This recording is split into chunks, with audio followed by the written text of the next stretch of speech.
Assalamualaikum warahmatullahi wabarakatuh. Kami dari kelas 12 IPA 2, kelompok 5, akan mempresentasikan tentang persatuan dan kesatuan pada masa Orde Baru 11 Maret 1966 sampai 21 Mei 1998. Kami beranggotakan 6 orang, yaitu Chelsea, Paujan, Maulana Yusuf, Regina, Repa, dan Rinda. Sebelumnya, apa itu yang dimaksud dengan Orde Baru? Orde Baru seringkali disebut sebagai Orba, yaitu sebutan bagi masa pemerintahan Presiden Jenderal Soeharto di Indonesia. Orde Baru menggantikan Orde Lama yang merujuk kepada era pemerintahan Soekarno. Lahirnya Orde Baru diawali dengan dikeluarkannya Surat Perintah 11 Maret 1966. Orde Baru berlangsung di tahun 1966 hingga 1998. Dalam jangka waktu tersebut, ekonomi Indonesia berkembang pesat meskipun hal ini terjadi bersamaan dengan praktik korupsi yang merajalela dan pengekangan kebebasan berpendapat. Adapun dari tujuan Orde Baru, yang pertama yaitu melakukan koreksi terhadap penyimpangan yang terjadi pada masa Orde Lama. Pengoreksian mencakup dari keseluruhan tanpa terkecuali. Yang kedua, penataan kembali seluruh aspek kehidupan rakyat bangsa dan negara Indonesia.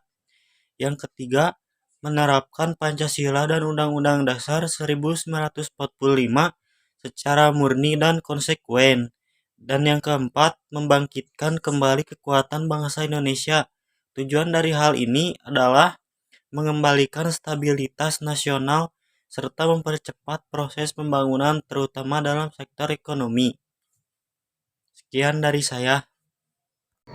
Di sini saya akan menjelaskan mengenai kelebihan dari sistem pemerintahan pada masa Orde Baru. Untuk yang pertama, ada perkembangan pendapatan per kapita masyarakat Indonesia yang pada tahun 1968 hanya mencapai 70 dolar Amerika Serikat dan pada tahun 1996 telah mencapai lebih dari 1000 dolar Amerika Serikat. Jadi pada masa pemerintahan Orde Baru terjadi pertumbuhan ekonomi yang pesat dan stabil, serta berhasil memulihkan kondisi ekonomi yang hancur akibat krisis ekonomi pada masa Orde Lama. Untuk yang kedua ada suksesnya program transmigrasi. Program transmigrasi ini bertujuan untuk menyebarluaskan penduduk dari Pulau Jawa ke pulau lain di Indonesia. Program ini dianggap berhasil dalam mendorong pertumbuhan di luar Pulau Jawa. Untuk yang ketiga ada suksesnya program keluarga berencana. Program KB pada masa Orde Baru bertujuan untuk menekan pertumbuhan penduduk dengan mengendalikan kelahiran. Program KB ini berhasil menurunkan angka kelahiran dan angka kematian ibu melahirkan. Nah, untuk yang terakhir, sukses memerangi buta huruf dengan melaksanakan wajib belajar selama 9 tahun yang bertujuan untuk memberikan akses pendidikan yang lebih luas bagi masyarakat Indonesia. Saya Maulana Yusuf dari kelas MIPA 2. Saya akan menjelaskan tentang kelemahan sistem pemerintahan Orde Baru dalam bidang ekonomi.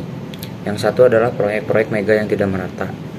Itu ada pemerintahan Orde Baru cenderung mengalokasikan sumber daya untuk proyek-proyek mega seperti pembangunan infrastruktur besar-besaran, namun proyek-proyek ini seringkali menguntungkan segelintir kalangan tertentu atau kelompok dekat rezim, sementara banyak masyarakat bisa tidak mendapatkan manfaat yang signifikan. Yang kedua, proteksionisme yang berlebihan. Kebijakan ekonomi Orde Baru cenderung menerapkan proteksionisme yang berlebihan, seperti pembatasan impor dan subsidi yang besar-besaran untuk industri dalam negeri. Hal ini menghambat pertumbuhan ekonomi yang sehat dan membatasi persaingan dan inovasi. Ketiga, korupsi dan nepotisme. Tingkat korupsi yang tinggi dan adanya praktik nepotisme merajalela di dalam sistem pemerintahan Orde Baru. Hal ini mengakibatkan alokasi sumber daya yang tidak efisien, di mana proyek-proyek penting seringkali diberikan kepada pihak yang memiliki hubungan dekat dengan penguasaan dan bukan berdasarkan pertimbangan efektivitas dan kebutuhan masyarakat. Yang keempat, kepentingan distribusi kekayaan dan peluang ekonomi tidak didistribusikan secara merata di masyarakat. Dominasi dan sejumlah kecil kelompok elit mengakibatkan terjadinya kepentingan sosial dan ekonomi yang signifikan. Dengan kebijakan besar, masyarakat tidak memiliki akses yang sama terhadap peluang ekonomi dan kesejahteraan. Dan yang kelima, ketergantungan pada sektor tertentu. Ekonomi Orde Baru seringkali bergantung pada sektor-sektor tertentu, seperti pertambangan dan sumber daya alam lainnya. Kurangnya diversifikasi ekonomi membuat negara-negara rentan terhadap fluktuasi harga komoditas global dan menghambat perkembangan sektor-sektor ekonomi lainnya. Dan yang terakhir, keterbatasan akses untuk pelaku usaha kecil dan menengah.